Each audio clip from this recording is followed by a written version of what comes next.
Welcome back. Today we're going to be looking at the views of Steve Shives on platforming, free speech and protesting. But before we do that, I'm going to need a sandwich. Oh, sandwich wench.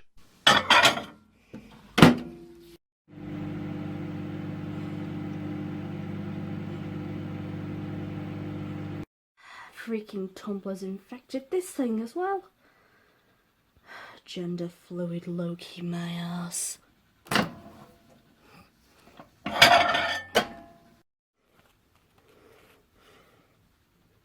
For you, oh moist one. Tell the patriarchy to pay me more. That is Viper Sword 100. She is a regular sandwich wench. Consistent. Please go check her out. Channel link below. Take it away, Steve. Do all ideas deserve a fair hearing? Yes, we live in societies that permit it. Even the ones that have been debunked deserve to be heard. We also live on the internet, you and I that is. A place where ideas can be challenged by anyone, anywhere. Sure. I'm glad you agree.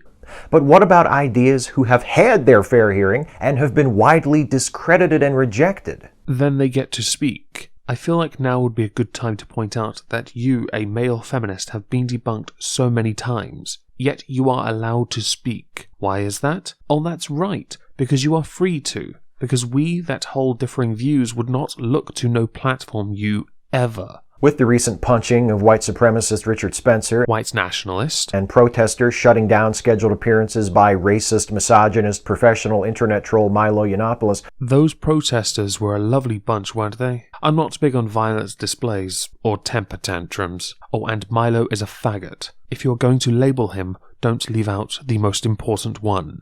I've heard many people arguing that the likes of Spencer and Yiannopoulos should be allowed to have their say. And those people would be right. That their voices ought to be heard, so that if their claims are false or their rhetoric is harmful, we can respond in kind. That's how I treat each and every person I try to debunk in my response videos. With the truth, or with better ideas. I prefer evidence, but those terms you use will do. The people making these arguments are, for the most part, good, well-intentioned people. Oh, thank you, Steve. Many of them are just as disgusted by Yiannopoulos and Spencer as I am. I must be a part of the other many, where I find Milo to be amusing and Spencer to be a fucking idiot. They're motivated by their dedication to free and open discourse, to the principle that no idea should be suppressed. A sentiment I can agree with. It shouldn't regulate speech, and if it does, it definitely shouldn't regulate it in a way that discriminates against one group of peoples. Like, for example, arresting people for committing the heinous crime of misogyny. And in principle, that's a fine notion, particularly when we're talking about the role the government plays in regulating speech. Do we want the state stepping in and saying that there are certain things we just can't say, no matter how vile those things might be? No. And I assume you agree with me on this. Do you think the state should interfere? No, I don't think most of us would want that. Fantastic, Steve. But does that mean that every propagator of every theory and ideology is entitled to a platform and an audience? Yes, Steve. No, of course not. And since when has that ever been the case? For quite some time, Steve. Only one side of this argument is calling for no platforming. We ignore people promoting what we have come to regard as bad ideas all the time. It happens in science, it happens in politics, it happens in our everyday lives. But unlike ideologies that refuse the empirical fact, science does not, and politics is a continual debating battleground. Now, as far as people ignoring others go, we do it all the time because we are free to choose who we listen to. That is not the same as stopping someone from speaking. There comes a point where the argument is over, where continued discourse on the matter would be of no use to anyone other than the most stubborn, die-hard supporters of a roundly rejected position. Feminism, Black Lives Matter, religion, social justice, body positivity. Thing is, it's not just better ideas that defeat bad ideas. I hope you're not going to mention things like destructive tactics as a solution to people with bad ideas being permitted to speak. My friend Eli Bosnick made this point on Twitter a few days ago. I'm saying he's my friend, but we don't really know each other that well. I like him. I think he likes me, so I'm saying he's my friend. And if Eli has a problem with that, he can come find me and I'll take care of his problem for him. How about that? Ha, we both know if there's a problem, you'd have blocked him before he even knew about it. Would you like to try again, Steve? My casual acquaintance Eli Bosnick made this point on Twitter a few days ago. Refuting bad ideas with good ideas is important, but so is removing bad ideas from the discourse. I think Hitler did something similar with art. Or was it Stalin? Erasing from existence until only your idea is left. How very progressive. And when we refuse to do that, when we continue to engage with people pushing arguments that have already been refuted, we treat their bad ideas as though they were legitimate. As if them pushing the ideas from the position of legitimacy isn't bad enough, of course. There's a name for this, the balance fallacy. It's what happens when people see their ideas treated as though they have merit or might have merit when we already know that they don't have merit.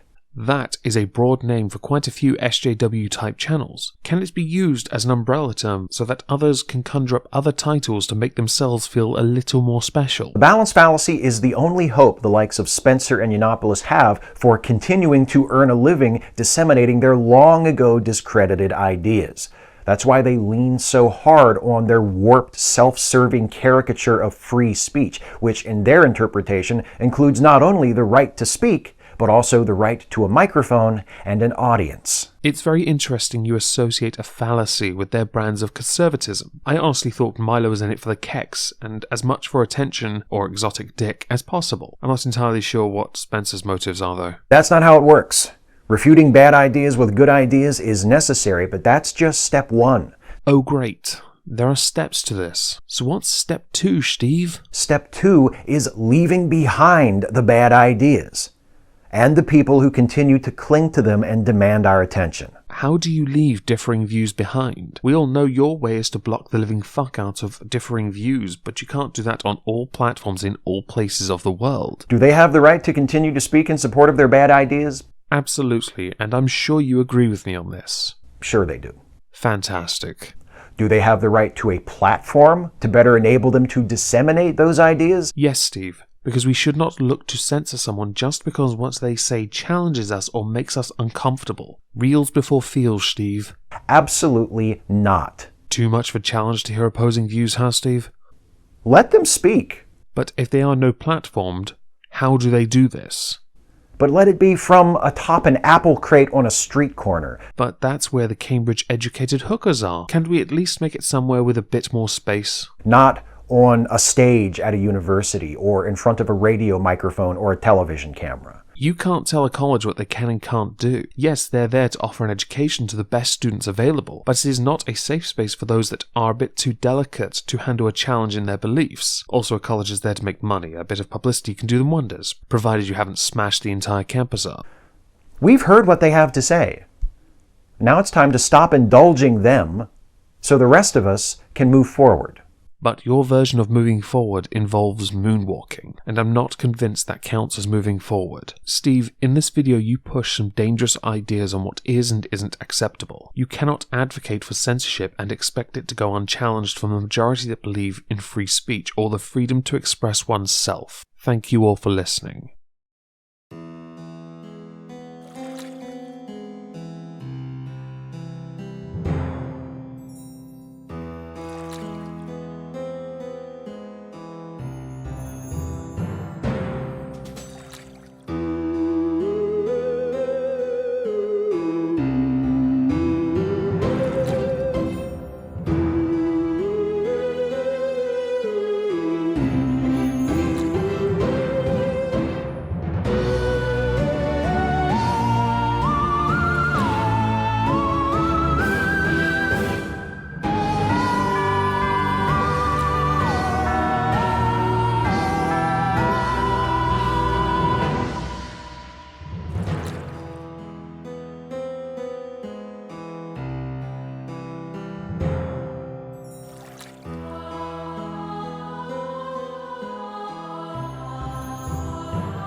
gosh. Okay, we got a fanfic, everyone. We got a fanfic. Did Boone finish his? Here you go. It's in the side. Jesus. There you go. Who wants to read it?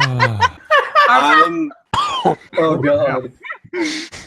Don't let the people be hanging. Come on, someone read it. Okay, you read it, Mocha. The kitchen. Well, I will, but I'll read it. All Rob walked down to the kitchen trying to find a nice cool beer with his spaghetti. He bent over to get beer. He bent over to get beer, but he felt something hard and moist. He stood up fast.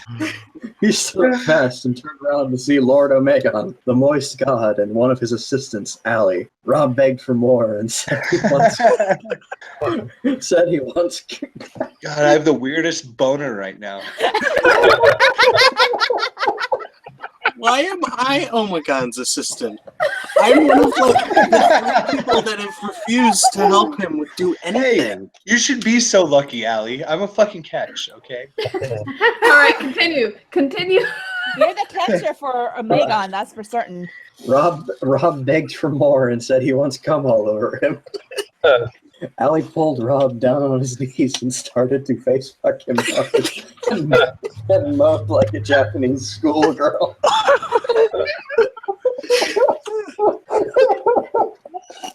Oh God! Oh God! Keep going. Don't stop now. that's what he said. Oh God!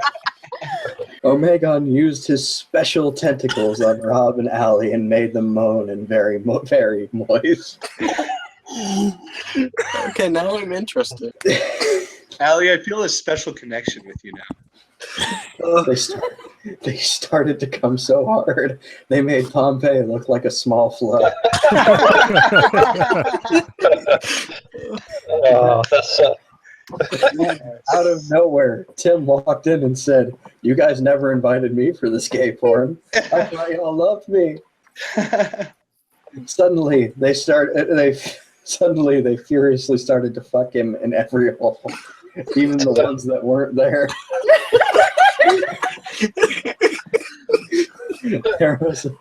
There was another cum flood. Another cum flood. Okay, there was another cum flood. The moans were so loud it caused a new universe, and that's how the Big Bang started.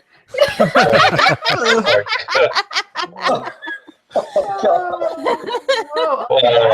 I think I need to do a fanfiction Friday for this Friday too, and then just tag Omegon in it. Yeah. Yes. I like the M. Night Shyamalan twist at the end there. Oh my God! I'd Why love is to it see that whenever I'm with friends, I end up reading fucking porn? Reasons? You got some weird friends, buddy. That is an amazing story, and that is going to the top of my spank bank.